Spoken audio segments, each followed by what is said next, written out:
Ipinagtanggol nga ni Carlos Agassi ang kanyang sarili sa mga pambabatikos na kanyang natatanggap dahil na rin sa bagong looks o sa looks niya ngayon. Ikinukumpara ng mga netizen ang dating itsura ni Carlos Agassi nung kabataan pa nito.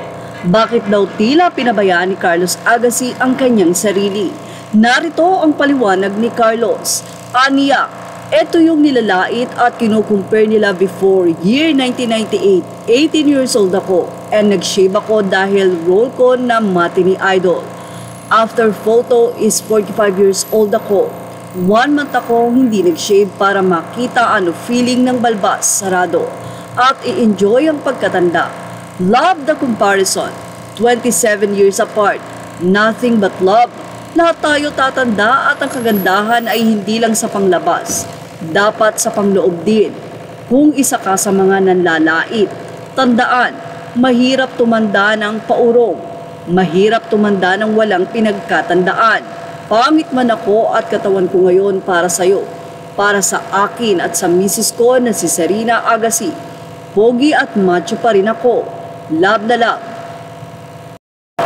Ipinaliwanag din ni Carlos Agassi kung bakit kailangan niyang patuloy na mag-workout. Aniya, may PCOS ako, okay na workout at diet idol. Isa si Carlos Agassi sa talaga namang sumikat noong 90s kung saan ay isa siya sa mga ituturing na may pinakamagandang mukha sa showbiz industry. Ganun pa man, ayon nga kay Carlos, tinatanggap niya na ngayon nga ay matanda na siya.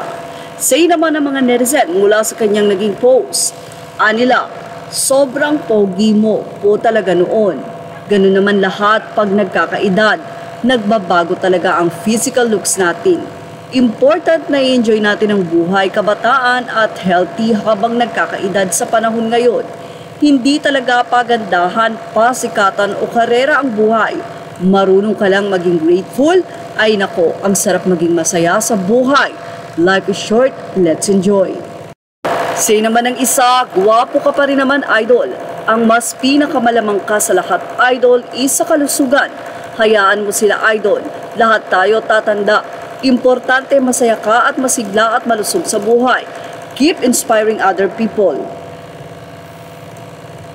Say naman ng isa, okay lang basta ang kalooban ay patuloy na maganda. May kasabihan nga na ang ganda ay hindi ganda kung ginagamit sa pangungutya. Dahil kapag tumanda, kulubot din ang mukha. Lahat man tayo tatanda. Importante, nananatiling maganda ang kalooban mo. God bless. Tama, lahat ng bagay ay lumuluma. Sipa ng isang netizen gamit at lumipas at hindi na uso. Tulad natin ang kagandahan at nadadagdagan din ang edad. Kapag maganda ka at pogi, sa nakalipas na panahon, yun ay lilipas din. Kapag hindi mo ito napangalagaan. Pero kahit anong pigil mo na lumipas ang ganda mo at kasikasigan, mababakas pa din ang lumipas na ganda at kakisigan. Ang mahalaga malinis ang kalooban mo. Hindi ka mapagmataas at hindi mapanghusga sa kapwa mo. At higit sa lahat, tanggap mo kung ano ka ngayon at mahal mo ang pamilya mo at mahal ka din at wala kang tinatapakan na kahit sino man. Ang daming laitera lalo na yung ngayon lang nagkaroon. Mas lalo na yung ngayon lang gumanda kasi afford na dati naman mga mukhang blank. Pero di mo nilait. Makalait ngayon kala mo di ka lait-lait noon. What a life.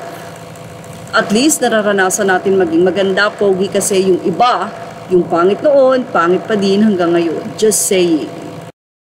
At yan ang ating Showbiz Snap update. Thank you for watching. Images are all credit to the rightful owners. Please like, share, and subscribe.